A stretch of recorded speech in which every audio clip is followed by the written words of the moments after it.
Ha sido una mentada o bautizada como estructural junto con la hacendaria y la energética, por lo que la ley laboral del trabajo y sus recientes modificaciones son la muestra de que en México no somos capaces de hacer, pues muchas veces con las expectativas y con la saturación de información cruzada, a veces malintencionada, no logramos entender qué está pasando. Hoy en Esferas nos daremos a la tarea de desentrañar los mitos y realidades de las reformas que aún están analizando en el Senado, la ley laboral y del trabajo.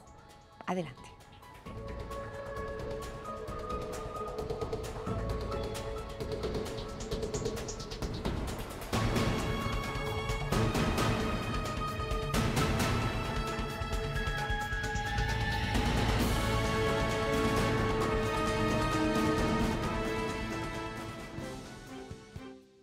En medio de protestas y tomas de tribunas, se concretó la que podría ser la única victoria legislativa de Felipe Calderón, esto al final de su sexenio. La aprobación de las reformas a la ley laboral y del trabajo, una de las reformas estructurales que nos han venido como factor indispensable para el avance de México. Como en muchos temas políticos sociales en nuestro país, dicha reforma laboral goza de un entorno de incertidumbre, manejo parcial de información en redes sociales y desinformación en exceso. Esta noche en Esferas hablaremos de las bondades y perjuicios de existir de esta reforma laboral que ya aprobada por la Cámara de Diputados espera ahora el análisis del Senado de la República. Quédese e infórmese con los especialistas acerca de los mitos y realidades de la ley laboral.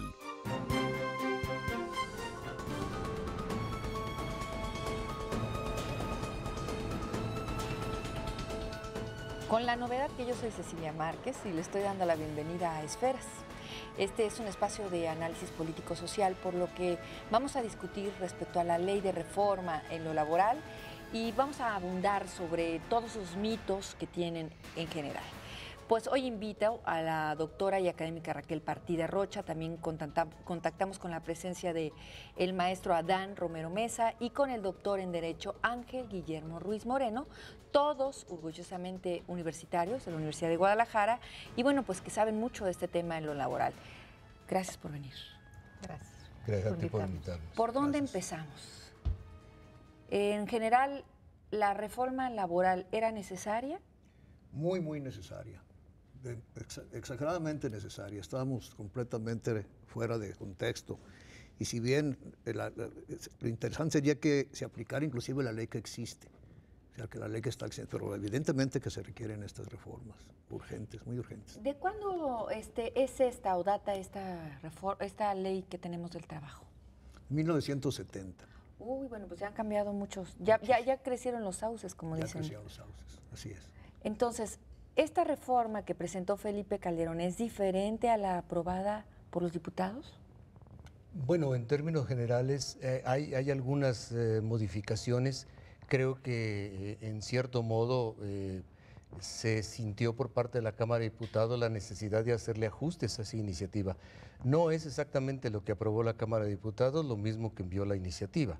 Eso hay que dejarlo apuntado. Y también hay que dejar apuntado otra cuestión. Es complicado hablar acerca de lo que todavía no existe. Todavía no tenemos una nueva ley federal del trabajo. Y en este sentido habrá que decir que conforme a las reglas con que se maneja el Congreso de la Unión, una sola coma que se suprima o que se ponga, que puede cambiar el sentido de la norma, una sola coma, sería suficiente como para que ese proyecto se regresara otra vez a la Cámara de Diputados para ser discutido también allá. Esto significa que todavía no tenemos nada consumado, por lo que me parece que tendríamos que advertir al televidente que lo que estamos hablando ahora, de lo que se ha dado hasta estos momentos de reforma laboral, es todavía una hipótesis que tendríamos nosotros que cerciorarnos de que va a darse en la realidad. Para que aquellos que no entiendan la legislación mexicana, los que nos están viendo en Los Ángeles, California, y que no sean mexicanos, pues primero pasa con los diputados, después pasa con los senadores. Si los senadores observan o tienen algunas observaciones, la regresan con los diputados y hasta que no la publica el diario oficial a petición del presidente o al ejecutivo, no se efectúa o se entra en vigor esa ley. ¿Estoy correcta? Exacto, ¿Sí? ese procedimiento. A ver, ¿Qué modificaciones le hizo, en este caso, la Cámara Baja a la reforma de Felipe Calderón?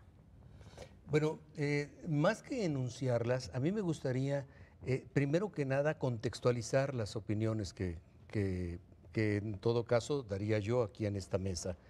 El tema era necesario abordarlo de una buena vez.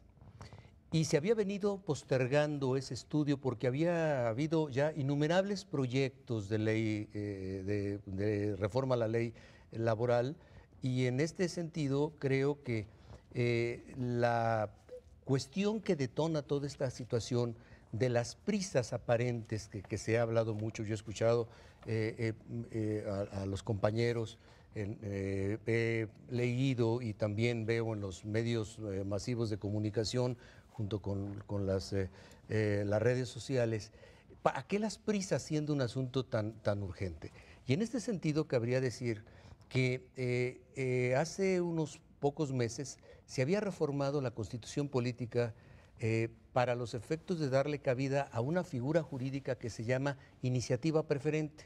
Okay. Esto de la iniciativa preferente da la oportunidad a que el presidente de la República formule dos iniciativas de reformas legales de gran calado que se ha dado en llamar reformas estructurales, y que eso obliga también a la Cámara de Diputados y a la Cámara de Senadores a actuar de manera, de manera rápida, expedita, con gran celeridad, para que en 30 días la Cámara de Origen y 30 días también la Cámara Revisora se pronuncian sobre si aprueban o no aprueban esa medida. Una es la energética.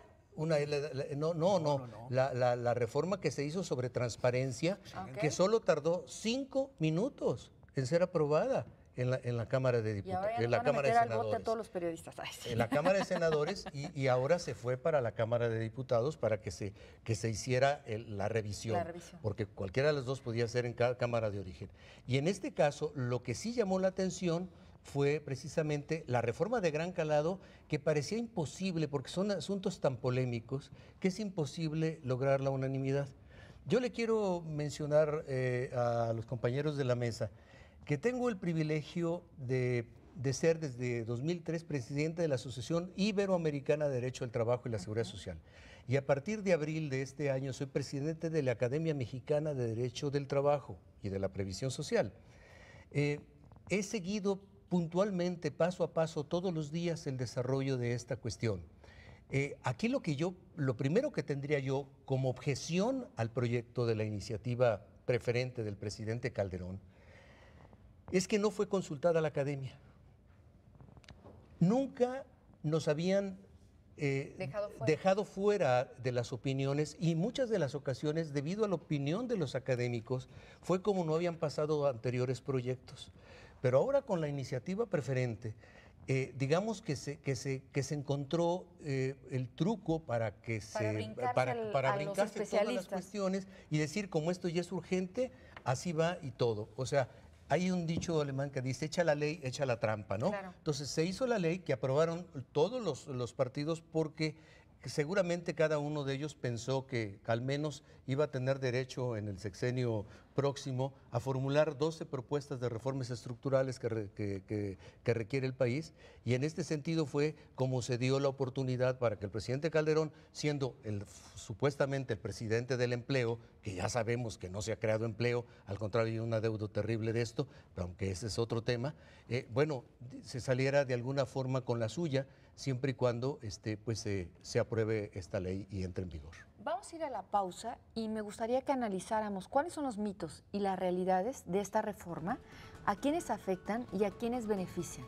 Vamos a ir a una pausa. Les recordamos que estamos en Canal 44 y en el 31.2 de Los Ángeles, California.